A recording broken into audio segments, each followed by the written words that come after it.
Imagine Paris, 1785. A woman sits before her easel. She wears an elegant green silk dress trimmed with white lace. On her head, an enormous straw hat adorned with ribbons and feathers. And yet, she works.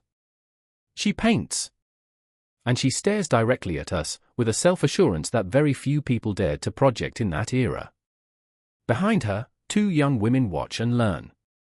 She is not simply a painter. She is a teacher. An institution unto herself. Her name, Adélaïde Labille-Guiard. The painter who refused to be silenced, not by powdered wigs, not by the guillotine looming in the background. To understand Adélaïde, you have to understand the world she lived in. France, the second half of the 18th century. The Ancien regime is beginning to crack. Louis XVI reigns at Versailles. The Enlightenment has spent decades sowing dangerous ideas about reason, equality, and freedom. And neoclassicism has become the visual language of the moment. In that world, a woman who wished to become a professional painter faced a system designed to stop her. The academies ignored her. The critics dismissed her. Adélaïde was born in Paris on the 11th of April, 1749. Her father was a haberdasher with a fabric shop. That detail matters, because a childhood surrounded by satins and velvets would forge in her an almost supernatural ability to render textiles on canvas.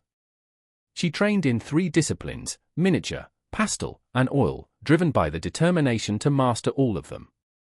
The Royal Academy of Painting and Sculpture was the Mount Olympus of French art, and for women, a fortress that was nearly impenetrable.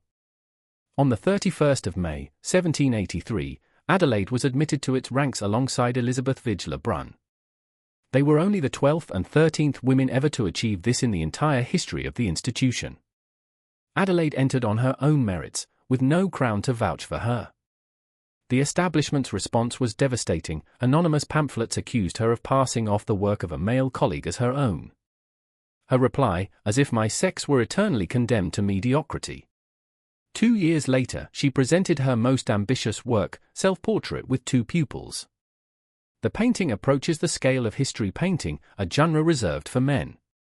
In it, she places herself at the center, palette and brushes in hand, while her students emerge from the shadows. It is the first painting in history to depict a female painter alongside her own students, a declaration that she is not a hobbyist, but a master who is shaping the artists of the future. Her style is unmistakable, even, direct lighting, and portraits of unflinching honesty. Nothing idealized. Where others sought glamour, she sought enlightenment, rigor, sobriety and dignity.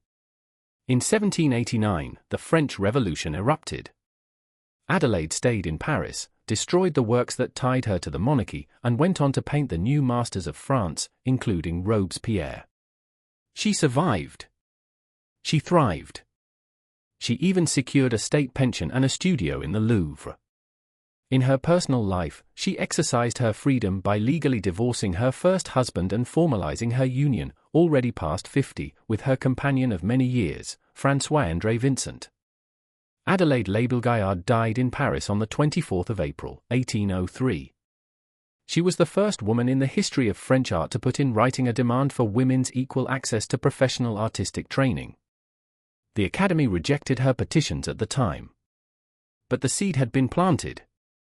The woman her critics dismissed as mediocre on account of her sex today has her name on the walls of the greatest institutions in the world, from the Louvre to the Metropolitan Museum. That is not mediocrity. That is history.